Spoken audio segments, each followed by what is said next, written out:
You know what's exciting? Problems.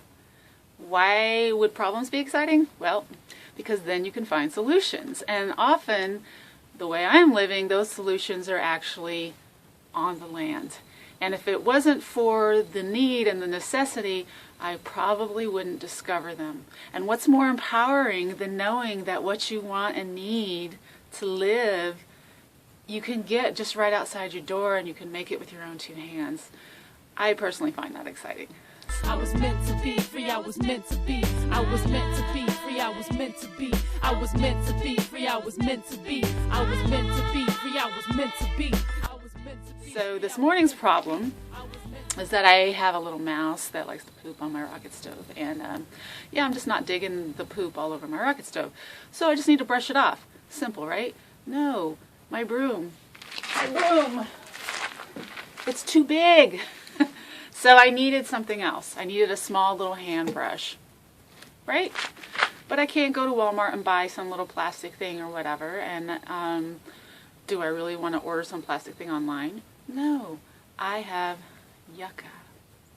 My mountain is covered in yucca, and I've experimented with making baskets and twine from the yucca before, so I'm familiar with it. So this morning I went up and I cut a few leaves off of the yucca and began making my own yucca brush. These plants are very spiky, so what I do is I find a section that I'm going to cut the leaves off of, and then I just cut all the spiky tips off of that section, so when I'm reaching in, I'm not poking myself left and right, which I have done before. I use a sharp knife to cut off the branches. Scissors do not work. They're too tough.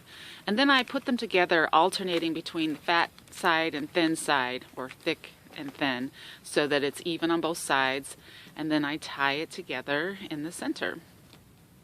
I could have tied this using yucca twine that I make, but I wanted to get it done a little quicker. And now I am peeling off little bits of fiber, and this can be done with a fingernail, with a knife, and I prefer to do it with my teeth.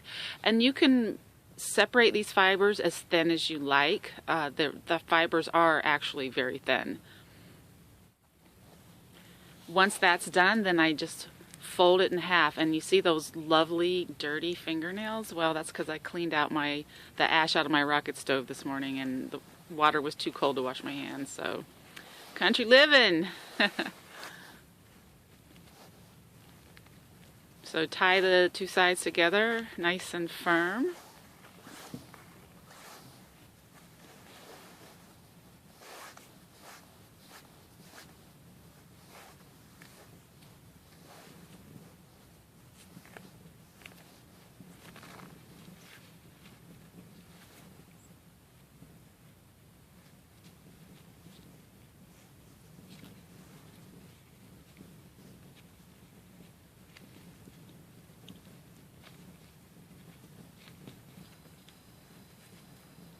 Now we're ready to trim.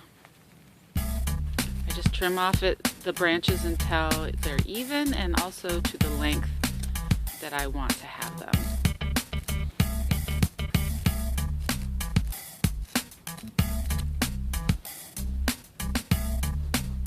And there she is.